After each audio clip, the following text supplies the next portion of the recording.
ஒரு சிறிய கிராமத்தில் சுந்தரன் என்ற குட்டி பையன் இருந்தான்.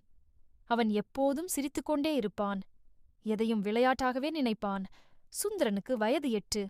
அவன் பள்ளிக்குச் செல்லும்போது, விளையாடும்போது, பாட்டி கதைகள் சொல்வது போதும் எப்போதும் சிரிப்பில்தான் மூழ்கியிருப்பான். அவனுடைய பாட்டி காமாட்சி அம்மாள் சமையலில் மிகவும் பிரபலமானவர். அவள் செய்யும் உணவுகளை கிராமமே ரசித்து சாப்பிடும். குறிப்பாக அவள் செய்வது அப்பளம் என்றால் யாராலும் மறுக்க முடியாது. அப்பளம் செய்வது எப்படி? ஒரு நாள் பாட்டி சமையலறையில் அப்பளம் தயாரித்துக் கொண்டிருந்தார். சுந்தரன் பாட்டியிடம் ஓடி வந்து, "பாட்டி, நீங்க அப்பளம் செய்வது ஒரு மந்திரம் மாதிரி இருக்கே, நானும் கற்றுக்கணும்" என்றான். பாட்டி சிரித்து, "அட பையா, அப்பளம் சாப்பிட சுலபம்தான், ஆனா செய்ய கஷ்டம், பொறுமையும் உழைப்பும் தேவை" என்றார். சுந்தரன் உடனே தலையசைத்தான். "எனக்கு பொறுமை இருக்கு பாட்டி, நீங்க கற்றுக் கொடுங்க. நான் நாளை பள்ளிக்குச் செல்லும்போது எல்லா நண்பர்களுக்கும் நான் செய்த அப்பளம் எடுத்துச் செல்வேன்." பாட்டி கற்றுக் கொடுத்த பாடம் பாட்டி மாவை கலந்து சிறிய உருண்டைகளாக ஆட்டி குச்சி கொண்டு சூரியனில் உலர வைக்கத் தொடங்கினார். சுந்தரன் கவனமாக பார்த்தான். அவன் தன்னாலே ஒரு உருண்டை செய்து பார்த்தான். ஆனால் அது வட்டமாக இல்லை, வித்தியாசமான உருவத்தில் வந்தது. பாட்டி சிரித்தார். "அப்பளம் நல்லா வரணும்னா கவனமா சீரியஸா செய்யணும். விளையாட்டா செய்தா பாழாக்கிடும்." சுந்தரன் நிமிர்ந்து, "சரி பாட்டி, இப்போ சீரியஸா செய்றேன்."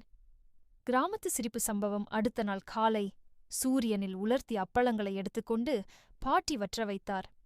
சுந்தரன் உற்சாகமாகக் கேட்டான், "பாட்டி, இப்போ நான் எண்ணெயில் போட்டு வறுக்கலாமா?" பாட்டி கொஞ்சம் தயக்கத்துடன், "சரி பையா, கவனமா செய். எண்ணெய் சூடு இருக்கும், அப்படின்னா உனக்கு எரிச்சல் வரக்கூடும்." சுந்தரன் தைரியமாக கூறினான், "நான் பையனா இருக்கலாமே தவிர சின்னவனா இல்ல பாட்டி" என்று சொல்லிக்கொண்டே அப்பளத்தை எண்ணெயில் போட்டான்.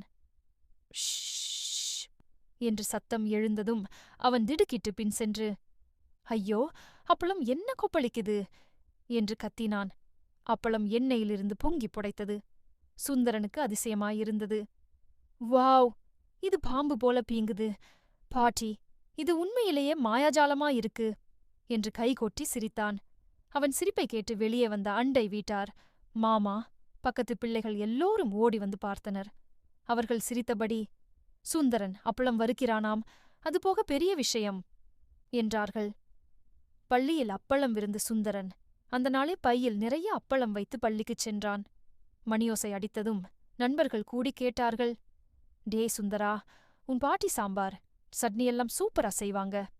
இப்போ நீ அப்பளம் செய்து கொண்டு வந்திருக்கே?" நம்ப முடியல சுந்தரன் பெருமையாகச் சொன்னான். "இது நான் செய்த அப்பளம். பாட்டி கொஞ்சம் உதவி செய்தாங்க, ஆனா வறுத்தது நான்தான்." அவன் பையைத் திறந்து அப்பளங்களை வெளியே எடுத்து வைத்தான். அவைகள் சற்று